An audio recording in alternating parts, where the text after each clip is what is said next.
నేను ఒక్కటే మాట అడగదలుచుకున్నా. 4 కోట్ల తెలంగాణ ప్రజల్ని ఆలోచన చేయమని నేను విజ్ఞప్తి చేస్తున్నా. ఆనాడు 10 సంవత్సరాలు ఆ ప్రభుత్వం ఉన్నప్పుడు ఏనాడైనా ప్రతిపక్షాలకు సంబంధించిన ముఖ్యమంత్రి గారి కార్యక్రమాలలో పాల్గొననిచ్చిండ్రా? ఒకవేళ ప్రతిపక్షాలు ఎవరైనా పాల్గొన్నా మాట్లాడడానికి ఒక్క నిమిషమైన అవకాశం ఇచ్చిండ్రా? మీరు ఆలోచన చెయ్యండి. ప్రజాస్వామ్య స్ఫూర్తికి విరుద్ధంగా ఆనాడు పరిపాలన జరిగింది. అలాంటి తప్పిదాలు మళ్ళీ జరగొద్దు.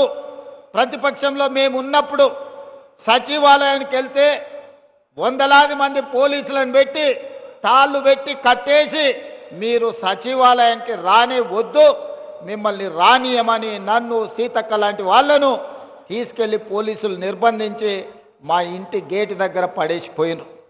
ఇప్పుడు అలాంటి పరిస్థితులు లేవు, అలాంటి పరిస్థితులు రానివ్వద్దు.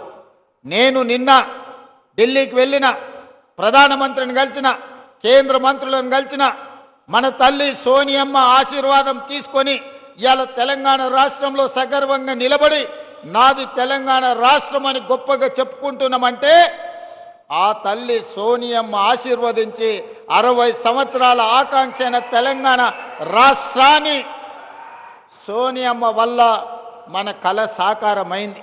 మరి ఇంత పెద్ద కార్యక్రమం పెట్టుకొని తెలంగాణ రైజింగ్ గ్లోబల్ సమ్మిట్ పెట్టుకొని ప్రపంచ దేశాలకు సంబంధించిన 100 దేశాల ప్రతినిధులకు ఈరోజు తెలంగాణ రాష్ట్రం ఆతిథ్యం ఇస్తున్నప్పుడు, ఇంత గొప్ప లక్ష్యాన్ని కార్యక్రమం పెట్టుకున్నప్పుడు ఆ తల్లి ఆశీర్వాదం తీసుకోవాలి కదా.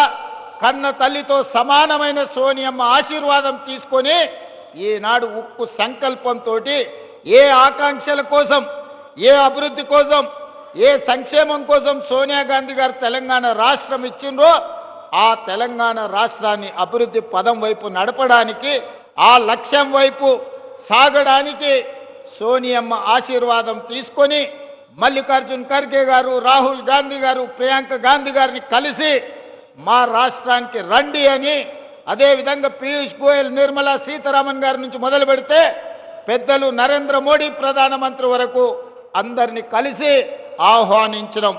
ఇవాళ తెలంగాణ రాష్ట్రంలో 4 కోట్ల తెలంగాణ ప్రజలు పండుగ జరుపుకుంటున్నారు. సంక్షేమం, అభివృద్ధిని ముందుకు తీసుకెళ్లాలనుకుంటున్నారు.